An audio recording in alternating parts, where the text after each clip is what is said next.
Good morning, students. Welcome you all in your GK class. Let's start with a very good thought that is, working for success will make you a master, but working for satisfaction will make you a legend. Okay, so let's start chapter number 9 of yours GK book. What is the topic? The topic is today's means topic is world's worst tragedies. Tragedies मतलब ऐसा कुछ हादसा हुआ है जो कि ना बहुत ख़राब हुआ है, जो तहस नहस हो गया है, पूरे दुनिया को हिला के रख दिया है। ऐसा कुछ हादसा हो चुका है इंसानों से। देखो, एक बात है कि हम ह्यूमन बीइंग हैं, we are the human beings. हम मनुष्य कुल है जो हम बहुत सारे काम करते हैं हमारे ज़िंदगी को अच्छे से और बेहतर से बेहतर बनाने के लिए, सुंदर बनाने के लिए ज़िंदगी को। मतलब लेकिन फिर भी काम करते करते ऐसा कई सारे गलती हम कर बैठते हैं जिसके वजह से ना एक बहुत सारे बहुत बड़ा गलती हो जाती है वो। और बहुत लोगों के ऊपर, हमारे आस पड़ोस में जो लोग रहते हैं उनके ऊपर इसका असर पड़ता है और ये एक ट्रेजेडी बन जाता है। वैसे ही तो वैसे ही दुनिया में ऐसा ही कुछ ट्रेजेडीज़ हुआ था। Excuse me. ऐसा ही कुछ ट्रेजेडीज़ हुआ था। इंसानों से ही गलती होती है, तो वो इंसानों के हाथों से ही ऐसा ही कुछ गलत हो गई थी जिसके वजह से ना उसके आस पड़ोस के बहुत बड़ा इलाका, बहुत सारे लोग मारे गए थे और एक मतलब प्रॉब्लम खड़े हो गए थे और पूरे दुनिया इसके समालोचना किए। मतलब पीठ पीछे बोलते रहे दूसरे कंट्रीज़। तो it's a very bad impact. मतलब मनुष्य क्या, जीव कुल के लिए ये बहुत बुरा इम्पैक्ट फेंकता है, इम्पैक्ट, गलत इम्पैक्ट लाता है। तो that is why it is a Wars tragedies. Okay, ऐसा ही कुछ ट्रेजेडीज़ के बारे में हम आज पता कर लेंगे। पहला ट्रेजेडी क्या है? वर्ल्ड वॉर 1, प्रथम विश्व युद्ध। जो World War I was a global war originating in Europe that lasted from 28th July 1914 to 11 November 1918। मतलब 1914 से 1918 साल तक, मतलब 4 साल तक ये युद्ध चला था। एक देश में अगर सोच लो, इतना 4 साल तक एक देश में युद्ध चल रहा है, कभी बॉम्बिंग गिर रहा है, कभी यहाँ पे किसी के घर जल रहा है, किसी मतलब कोई शांति नहीं है देशों में। सोच लो ना। तो इसी यही है, दैट इज़ द प्रॉब्लम। आज देखो हम इतना मतलब परेशान हो गए इतने मतलब महीनों तक घर पे बैठे हुए, राइट, कि स्कूल बंद है, ये बंद है। लेकिन जहाँ पे इतना बड़े बड़े युद्ध होते हैं तो वहाँ पे तो स्कूल चालू ही नहीं हो पाता 3-4 साल तक। तो वहाँ पे सोच लो कि कैसे पढ़ाई किया होता। तो क्योंकि ये World War I में जैसा जिस टाइम के बात कर रहा है, तो वहाँ पे तो ऑनलाइन पढ़ाई क्या, ऐसे पढ़ाई तो दूर की बात, ऑनलाइन पढ़ाई तो दूर की बात है, मोबाइल तक था ही नहीं उस time. It led to the mobilization of more than 70 million military personnel। इसका मुकाबला किया था 70 मिलियन मिलिट्री, इसका मुकाबला किया था, इंक्लूडिंग 60 मिलियन यूरोपियंस। इसके साथ साथ 60 मिलियन यूरोपियंस भी उसके सहायता किया था, making it one of the largest Wars in history. पूरे इतिहास में ये एक सबसे बड़ा युद्ध के नाम से जाना जाता है इस युद्ध को। It is also one of the deadliest conflicts in history. इतिहास में इसको एक मतलब मृत्यु का रचयिता ऐसे नाम से पुकारा जाता है, क्योंकि with an estimated 9 million combatant deaths, मतलब 9 मिलियन ये जो 70 मिलियन मिलिट्री थे उनमें से 9 मिलियन मर गए थे, सोच लो। एंड 13 मिलियन सिविलियन डेथ्स, मतलब जो आम इंसान थे उनमें से 13 मिलियन, जो ये 60 मिलियन में से 13 मिलियन लोग मारे गए थे as a direct result of the war. Directly मतलब कोई गोली से या कुछ से। फिर while resulting genocides and the related 1918 Spanish flu pandemic caused another 17 to 100 million deaths worldwide, including an estimated 2.64 million Spanish flu deaths in Europe and as many as 6 lakh of 75,000 Spanish flu deaths in the United States। उस ये युद्ध में इतना ये chemicals use किया गया था, इतना ही बुरे बुरे चीज़ यूज़ किया गया था, तो जिसका असर डायरेक्टली मनुष्य के शरीर पे आए। ये इनडायरेक्टली, जो डायरेक्टली जिस लोगों का मतलब असर पड़ा वो है कि डायरेक्टली गोली खा के मर गए, लेकिन ये इनडायरेक्टली इंसान को हार्म ठेस पहुंचा। कैसे ना, ये वहाँ पे जितने सारे केमिकल्स वगैरह यूज्ड हुए थे, इतने मतलब धुआं, बारूद, गोला, ये सब की वजह से ना वहाँ का माहौल पूरा दूषित हो चुकी थी। और वो दूषित माहौल से एक जर्म्स आए, स्पेनिश फ्लू, एक अतिमारी। अभी जैसे चल रहा है पैंडेमिक, आप लोगों को पता है, कोरोना वायरस, ठीक इसी तरह वैसे ही एक स्पेनिश फ्लू नाम के एक वायरस आई थी, जो वायरस पूरे दुनिया के 17 से 100 मिलियन लोगों को जान ले ली थी। ठीक इसी तरह तो एक एक ऐसा अतिमारी आती है तो बहुत ख़तरनाक है, हो जाती है असर उसकी। Anyways, next, atomic bomb dropping. The United States detonated two nuclear weapons over the Japanese cities of Hiroshima and Nagasaki on August 6th and 9th, 1945, respectively. Okay. Actually, ये जो बॉम्बिंग हुई थी हिरोशिमा नागासाकी में, ये second world war के time पे हुई थी। हाँ, 1945 में, मतलब द्वितीय विश्व युद्ध बोलते हैं, दूसरा विश्व युद्ध जो है उसमें।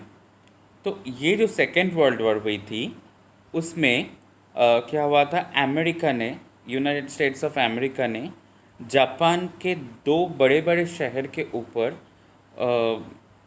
एटम बम फेंका था, एटम बम गिराया था। जो शहर, दो बड़े बड़े शहर का नाम क्या था, हिरोशिमा, नागासाकी। ये दोनों शहर में, हिरोशिमा में बॉम्ब फेंका था 6 अगस्त, और नागासाकी में फेंका था 9 अगस्त, 9 अगस्त।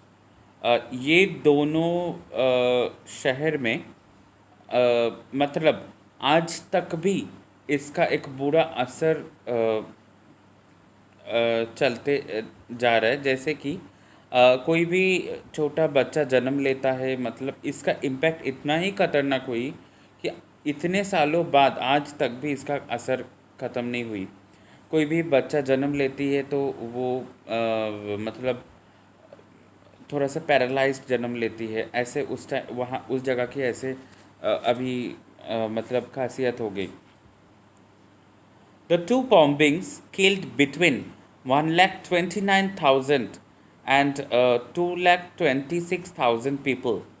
मतलब हिरोशिमा शहर से 1,29,000 लोग मारे गए थे, और नागासाकी शहर से 2,26,000 लोग मारे गए थे। तो आज के दिन में भी 6 अगस्त, 9 अगस्त को हिरोशिमा डे और नागासाकी डे ऐसे माना जाता है, मतलब सेलिब्रेट करते for the tribute of the of those civilized peoples, those who left us, means those who dead peoples के नाम पे एक ट्रिब्यूट, एक रिस्पेक्ट दिया देने के लिए Hiroshima day, Nagasaki day celebrate किया जाता है पूरे दुनिया में आज तक भी। Most of whom were civilians, उसमें से ज़्यादा लोग सिविलियंस थे, वहाँ के आदिवासी थे। And remain the only users of nuclear weapons in armed conflict. ये छोड़ के जो बाकी कुछ लोग थे वो थे न्यूक्लियर वेपन बहनकारी, मतलब जो बहन करके लेके आए उस जगह में, उन लोग भी बच नहीं पाए। ऐसा कि बॉम्ब गिरा दिया चले गए, ऐसा नहीं। वो बॉम्ब का इतना ही एक एनर्जेटिक पावर है, इतना ही बड़ा एनर्जेटिक पावर है। ये देखिए ना, यहाँ पे फेंका है पूरे ऊपर तक, यहाँ तक इसका असर, इतना तक एक ब्लास्ट हुई। सोच लो कि पूरे मतलब धरती वहाँ के एकदम कांपने लगे थे। तो उन लोग भी मारे गए थे। In the final year of World War II, the allies prepared for a costly इन्वेशन of the Japanese mainland. जो World War II के अंतिम समय में ख़त्म जब होने को आए हैं, उस टाइम एक एलाइड थे यूनाइटेड स्टेट्स के साथ, जर्मनी का कुछ। तो उस टाइम इन्होंने जापान के ऊपर एक जापान को कुछ पैसा से कुछ एक मतलब हेल्प करने की सोचे थे। मतलब वो एक कहावत है ना, जूता मार के गायदान करते हैं, वैसे सिचुएशन बनाए थे यूनाइटेड स्टेट्स ऑफ अमेरिका उस टाइम। तो अब देखो क्या बोल रहे हैं। This undertaking was preceded by conventional and fire bombing campaign that devastated 67 Japanese cities. उसके बाद भी एक लेकिन इन्होंने शायद इनकार करने के बाद जापान से पे फिर भी अटैक किया गया है, एक कॉस्टली अटैक किया गया है, जिसके वजह से 67 जापान के सिटी एकदम पूरी तरह मतलब ढंग से हो गया था, मतलब टूट चुके थे, बिखर गए थे वो 67 cities. Axon Valdez oil spilt, ये देखो समुंदर है, इसके ऊपर ये पूरा जो ये देखो पानी का कलर एक्चुअल, और ये पूरा ये पानी में ना इतना तेल फैल गया था, तेल गिर के। उसके बारे में देखो क्या लिखा है। The Exxon Valdez oil spill occurred in Prince William Sound, Alaska, March 24, 1989। 1989 के 24 मार्च प्रिंस विलियम साउंड, जहाँ मतलब अलास्का में, वहाँ पर ये ऑयल गिरने की एक ट्रेजेडी हुई थी।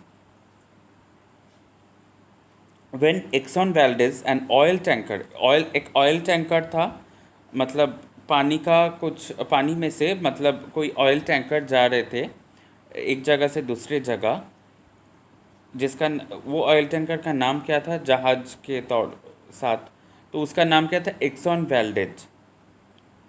वो जो ऑयल टैंकर शिप कंपनी एक जगह से दूसरे जगह पे लेके जा रहा था, Exxon shipping company, bound for Long Beach California, ये कैलिफोर्निया के थ्रू जा रहे थे।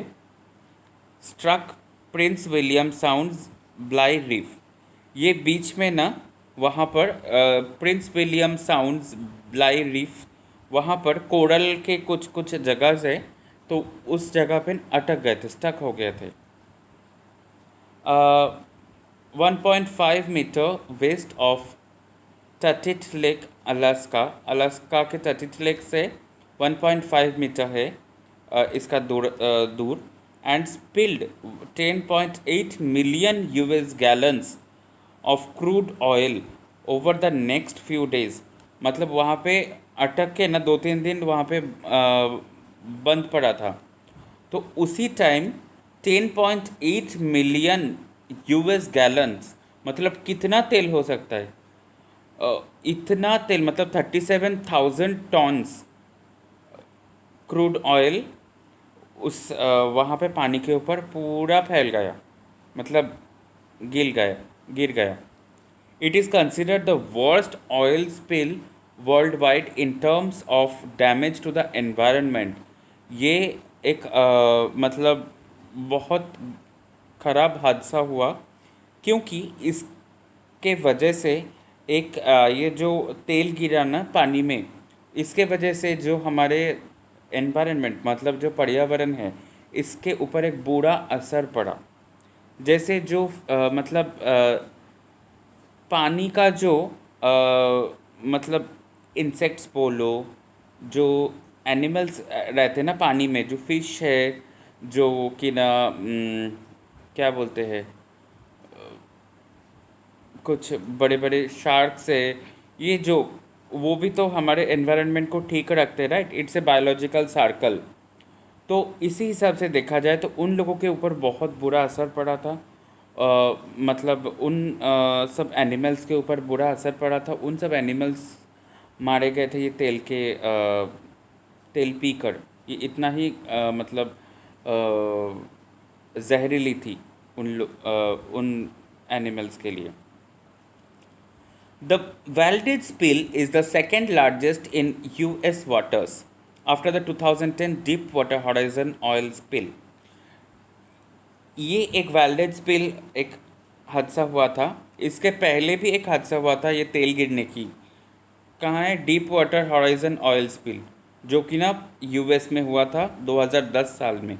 इसके बाद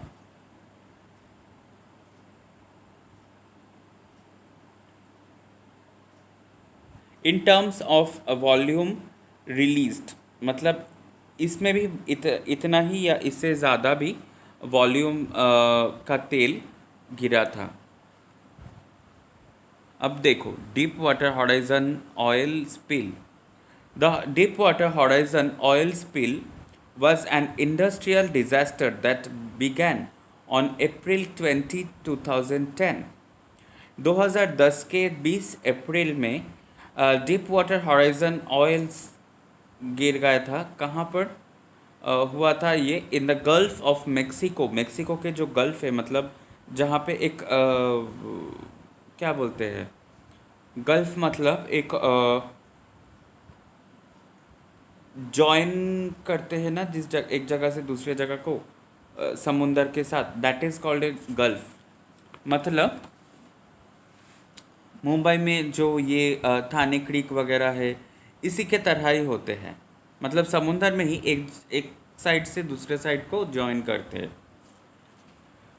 तो गल्फ ऑफ मेक्सिको में ये हुआ था on the BP operated Macondo prospect, considered to be the largest marine oil spill in the history of the petroleum industry and estimated to be 8% to 31% larger in volume than the previous largest, the Ixtoc I oil spill, also in the Gulf of Mexico। मतलब इसके पहले भी आई एक्सटॉक आई oil spill करके कुछ तो case हुआ था।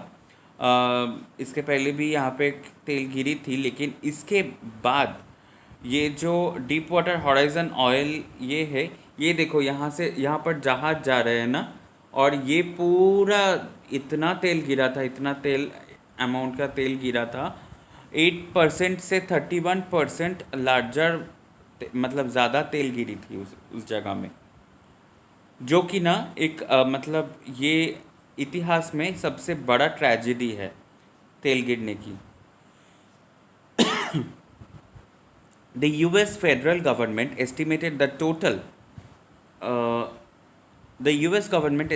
total discharge at 4.9 million barrels। मतलब यूएस गवर्नमेंट छानबीन करके देखा कि टोटल 4.9 मिलियन बैरल्स कम से कम करीबन तेल गिरी थी।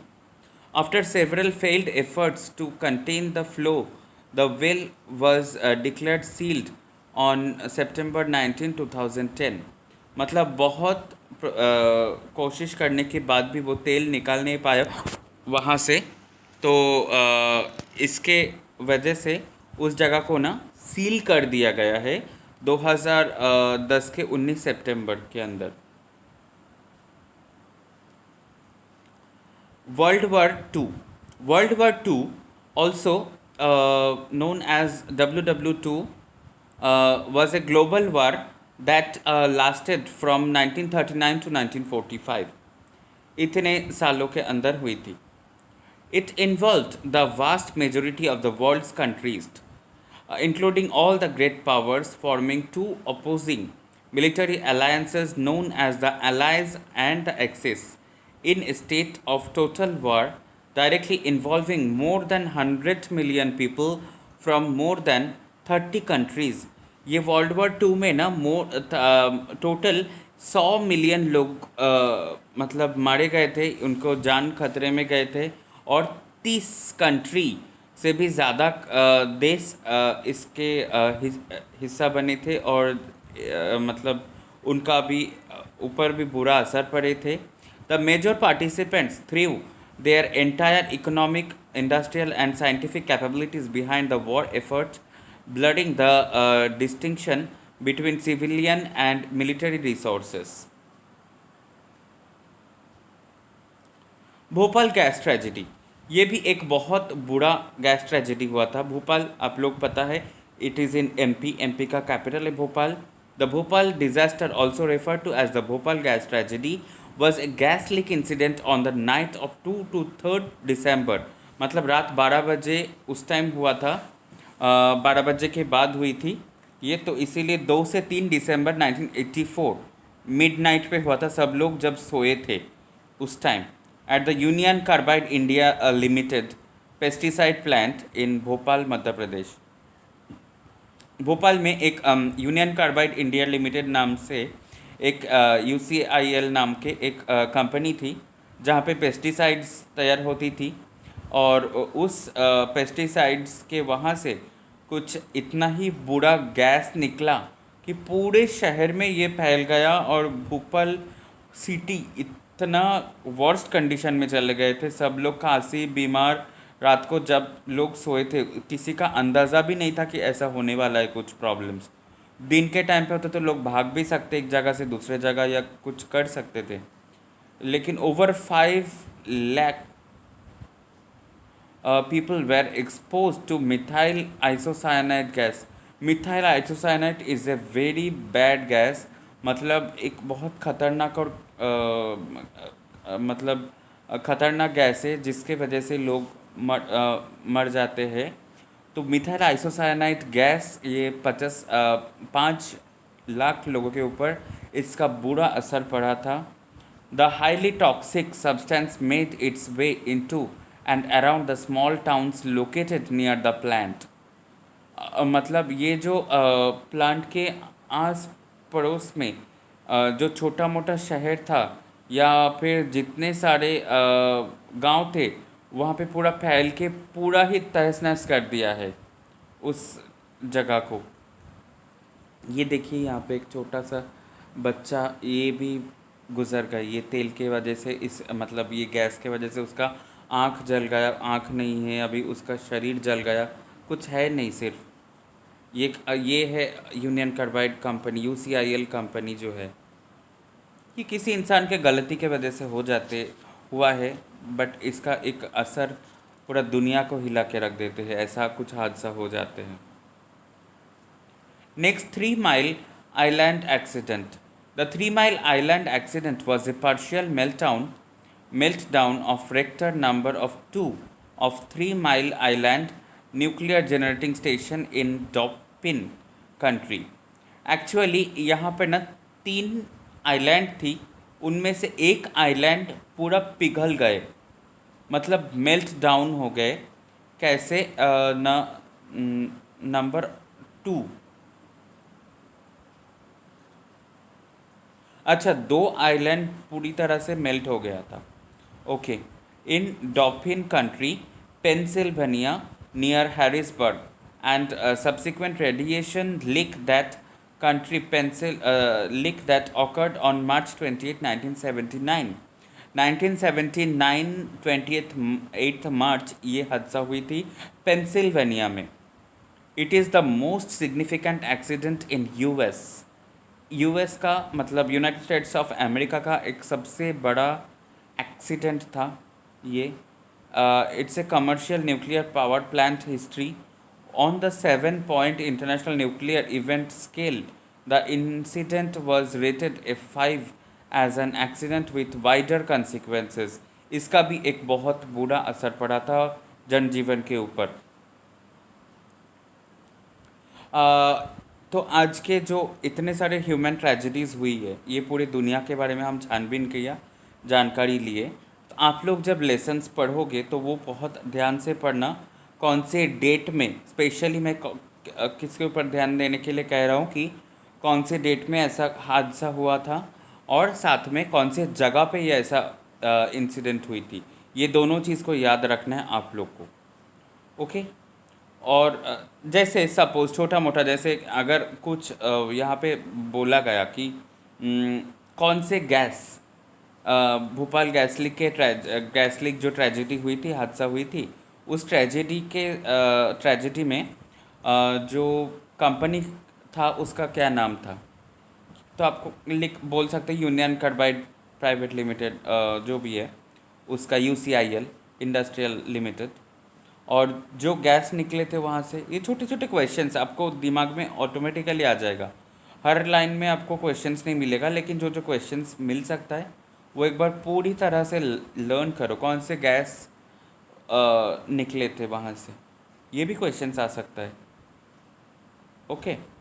तो और साथ में अच्छे से, इसीलिए मैं बोल रहा हूँ कि हर चीज़ जो बुक्स में दिया गया है और जो यहाँ पर वीडियो में भी बोला जा रहा है, दोनों को ही अच्छे से रीड करना, लर्न करना। ओके। नाउ आप दोनों को, आपको 2 शॉर्ट नोट लिखना है, छोटा सा 2-4 लाइन लिखना है। किसके ऊपर ना, इंडिया में हुआ था ये गल्फ वॉर स्पिल और जिलिन केमिकल एक्सप्लोशन, ये 2 हादसा के ऊपर आपको शॉर्ट नोट लिखना है। नेट का सहारा ले लेना। Point out those cities or countries where those incidents occurred in world map। दुनिया के मैप ले लेना, एक ब्लैंक कलर का, नेट से डाउनलोड कर लेना और वहाँ पर उसको पॉइंट आउट करना। ऑनलाइन कर सकते आप लोग कुछ एडिटिंग करके फ़ोटो का, तो पॉइंट आउट करके कि इस जगह, जैसे कि भोपाल एक जगह हो सकती है, ये जो मेक्सिको एक सिटी हो सकती है, ऐसे ऐसे इस तरह की जो जो आज के इसमें पढ़ा आप लोग वीडियोस में, तो उन सब जगह का आप लोग को मार्किंग करना है, लेवलिंग करना है मैप निकाल के। ओके।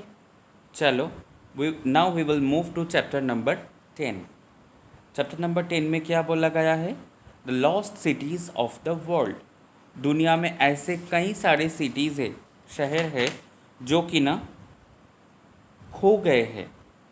दुनिया के सिटीज़ के नाम से उसका नाम पूरी तरह से मिट गए हैं। एक टाइम पे वो सिटी मतलब बहुत अच्छे से चलते थे, लेकिन अभी वो सिटीज़ अच्छे से चलता नहीं है। मतलब अभी पूरी तरह से खंडर बन चुका है, टूट चुकी है। ओके। तो वहाँ पे कोई रहता भी नहीं जाके, it is lost totally.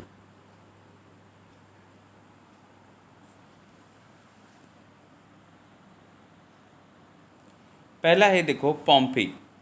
Pompeii was an ancient city located in what is now the commune of Pompeii near Naples in the Campania region of Italy। पोम्पी जो शहर था वो कहाँ पे अवस्थित है? अभी इटाली में अवस्थित है, जो कि ना कैंपेनिया एक रीजन है वहाँ पे। Pompeii, along with Herculaneum and many villas in the surrounding areas, was buried under 4 to 6 million 6 meter of volcanic ash and pumice in the eruption of Mount Vesuvius in AD 79। Actually इसके जो पीछे है, ये देखिए पीछे जो mountain है, it is the mountain Vesuvius. Mount Vesuvius, it's a volcanic mountain.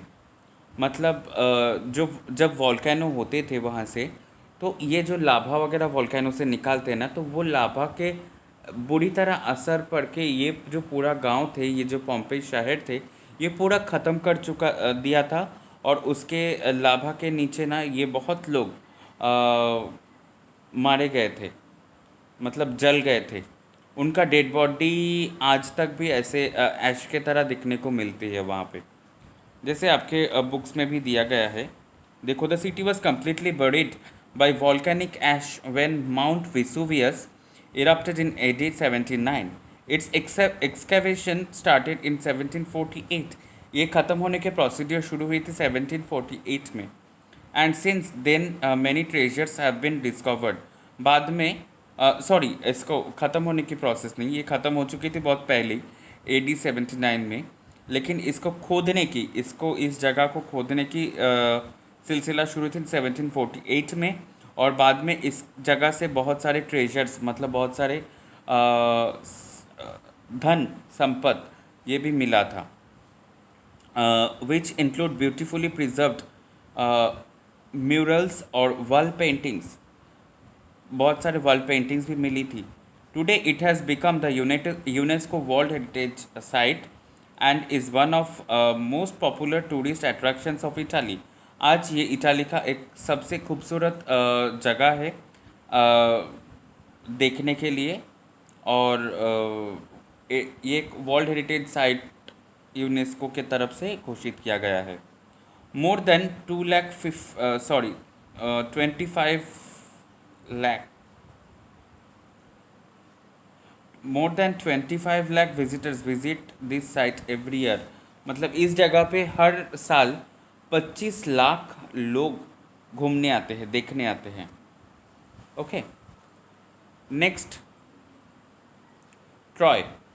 Troy was a city in the north east of Asia Minor, जो अब मॉडर्न टर्की में अवस्थित है, south west of the Canakkale strait, south of the mouth of the Dardanelles, and northwest of Mount Ida. The location in the present day is the hill of Hisarlik and its immediate vicinity. In modern scholarly nomenclature, the ridge of Troy borders the plain of Troy, flat agricultural land which conducts the lower Scamander river to the strait. Troy was the setting of the Trojan War, described in the Greek epic cycle, in particular in the Iliad, one of the two epic poems attributed to Homer. Homer ने जो Iliad लिखे थे, Homer ने Iliad और ओडिसी दोनों लिखे थे book, जैसे एपिक, भारत के एपिक क्या है, रामायण महाभारत, ऐसे ही एक इतिहास को लेके एक एपिक लिखा जाता है। तो होमर ने ग्रीक पीपल्स के ऊपर एक एपिक लिखे थे जिसका नाम है इलियड। वो इलियड में ये युद्ध के, ट्रॉय में एक युद्ध हुआ था, वो युद्ध के बारे में उस बुक में भी मेंशन किया गया था।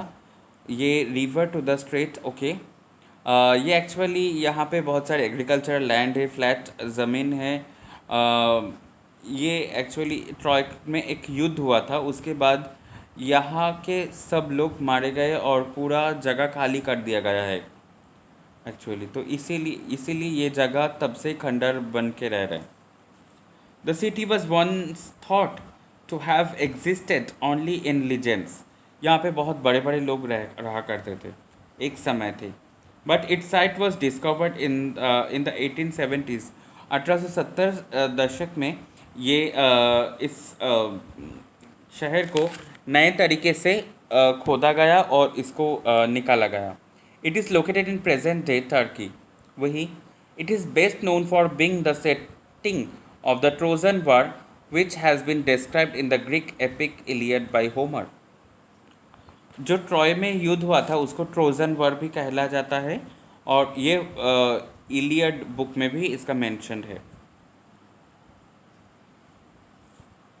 नेक्स्ट देखो, Mohenjodaro. Mohenjodaro is an archaeological site in the province of Sindh, Pakistan, जो कि अभी पाकिस्तान में अवस्थित है।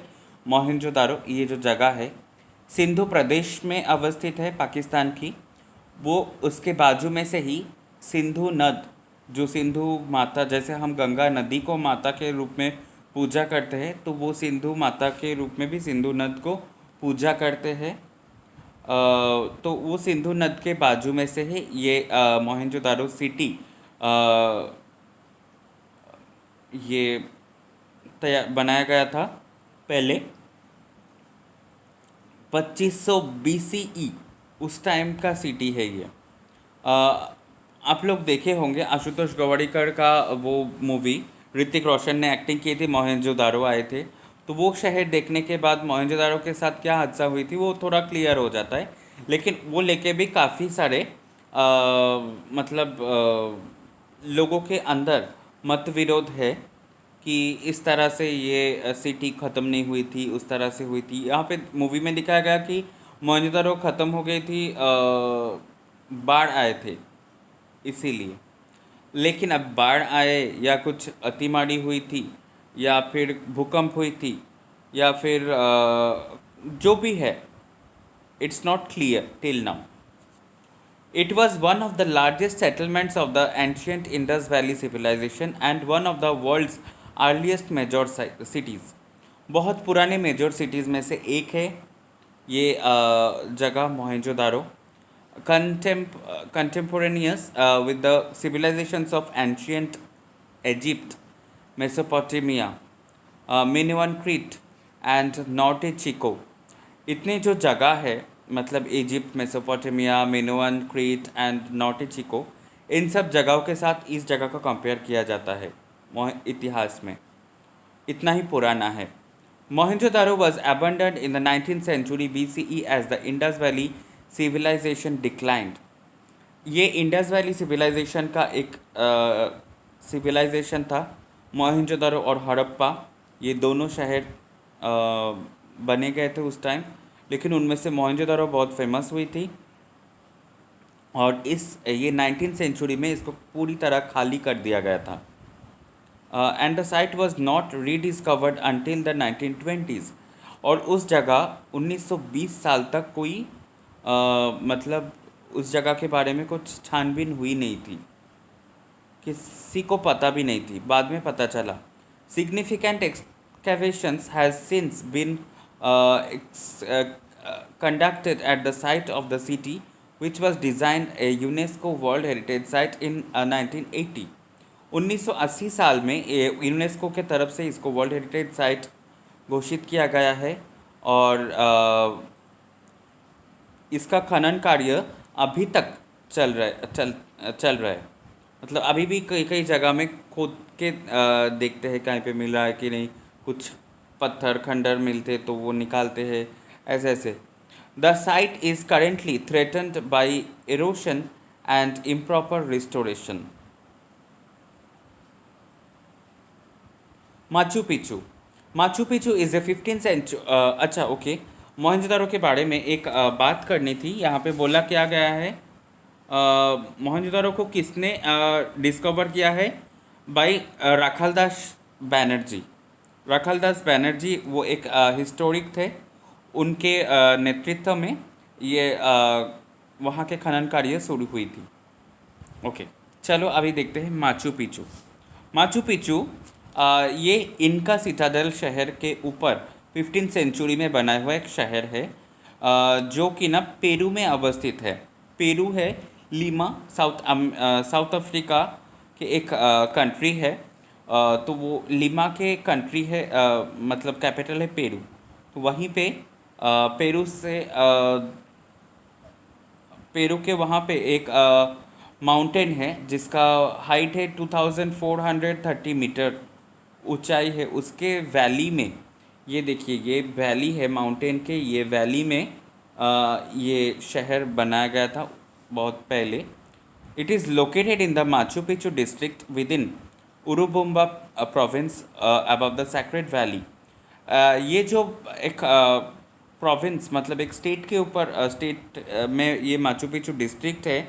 स्टेट का नाम है उरुबुम्बा क्योंकि वहाँ पे बाजू में से एक उरुबुम्बा रिवर बह के गए हैं, इसीलिए उस जगह का स्टेट का नाम हुआ है उरुबुम्बा स्टेट। उसी का एक माचू पिचू नाम का एक डिस्ट्रिक्ट है, वहीं पे ये माचू पिचू जो जगह है ये अवस्थित है। The Urubamba River flows past it, cutting through the Cordillera and creating a canyon with a tropical mountain climate. वो रिवर के दोनों मतलब उरुपुम्बा जो रिवर है उसके दोनों साइड के जो बैंक है वहाँ पे पहाड़ का पूरा बड़ा बड़ा पहाड़ है, तो वहाँ के साइड को ना ग्रैंड कैनियन के तरह काट काट के मिट्टी लिया जाता है, चौड़ी। अ, अच्छा, माचू पिचू किसने डिस्कवर किया था? अमेरिकन हिस्टोरियन जिसका नाम है हिरम बिनघम, इन्होंने डिस्कवर किया था। याद रखना इन लोगों का नाम। उर उर was an important Sumerian city state in ancient Mesopotamia located at the site of modern Tel El Mukayyar in South Iraq's Di Kar Governorate. Although Ur was once a coastal city near the mouth of the Euphrates on the Persian Gulf, the coastline has shifted and the city is now well inland on the south bank of the Euphrates, uh, 16 kilometers from Nasiriyah in modern day Iraq. Okay, तो ये जो जगह है उर जो शहर था, ये बनाया गया था जो ये नदी है यूफ्रेटिस नदी, यूफ्रेटिस और टाइग्रिस, ये दोनों नदी वहाँ के इराक के बहुत फेमस है। मेसोपोटामिया कहला जाता था ना तो उस टाइम, तो वहाँ के बहुत फेमस है। तो उस नदी के किनारे में ही ये शहर को बनाया गया था। और कम से कम ये 16 किलोमीटर दूरी पर है नासिरिया जगह से। Okay,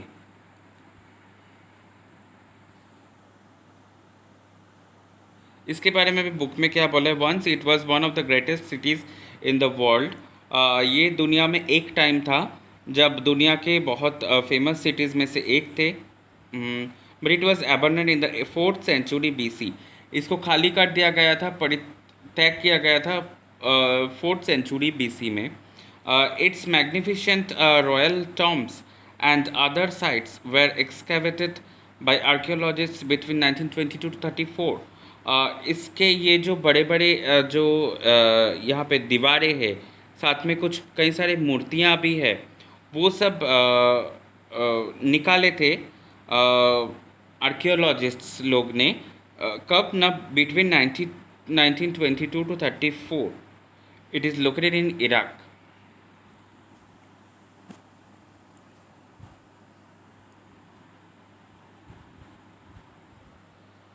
Angkor Wat. Angkor Wat is a temple complex in Cambodia and the largest religious monument in the world by land area, on a site measuring 162.6 hectares, means 402 acres। इतना जगह लेके ये अंकोर वाट के temple complex एक city के तरह, मतलब इतने सारे छोटे छोटे मोटे टेम्पल वहाँ पे बन गए थे, जिसके वजह से इसको सिटी के तरह एक तकमा दिया गया है। और originally constructed as a Hindu temple dedicated to the god Vishnu for the Khmer Empire. उसी ज़माने में खेमर करके कोई तो एम्पायर थे खेमर वंश के, तो उन्होंने हिंदू टेम्पल ये अंकोर वाट के मंदिर जो है ये बनाया था कंबोडिया में भगवान विष्णु के उद्देश्य में। लेकिन ये बाद में transformed into Buddhist temple towards the end of the 12th century. ये 12th सेंचुरी के टाइम पे ये बुद्धिस्ट टेम्पल में ये ट्रांसफॉर्म हो गया था एज ए बुद्धिस्ट टेम्पल। लेकिन आजकल भी इस मंदिर को हिंदू बुद्धिस्ट टेम्पल नाम से जाना जाता है। क्या बोलते? It was one of the largest city in the world and more than a million people live there. ये एक जो शहर थे अंकोर वट, यहाँ पर 1 मिलियन से भी ज़्यादा लोग वहाँ पे वास करते थे, रहते थे। It is located in Cambodia. The city has an area of more than 78 square kilometres, मतलब स्क्वायर किलोमीटर्स अगर बोले 78 स्क्वायर किलोमीटर्स, 1.626 स्क्वायर किलोमीटर यहाँ पे बता रहा है as per the internet issue, but it's okay, more than 78 square kilometres. It was surrounded by a water filled moat, एक तालाब के तरह उससे घेरा हुआ है. French naturalist Henri Mouhot was the first westerner to discover the city in 1861. ये जो सिटी है, ये जो शहर है, ये जो मंदिर है, जो भी है, इसको 1861 साल में फ्रेंच वेस्टर्नर हेनरी मोहट इन्होंने पहला डिस्कवर किया था. ओके. और साथ में आपको कुछ बातें शेयर करनी है, जैसे the Mayan developed the world's greatest civilisation. The Mayan people developed the world's greatest civilisation between AD 250 and AD 900. They developed cities which contained palaces, temples, plazas and ball courts. मायन एक जैसे मौर्य एक वंश थे, एक periods थे मौर्यन का, वैसे मायन का भी एक पीरियड्स थे. जिस टाइम पे मतलब कब था वो 250 एंड 900 AD इस टाइम के बीच में.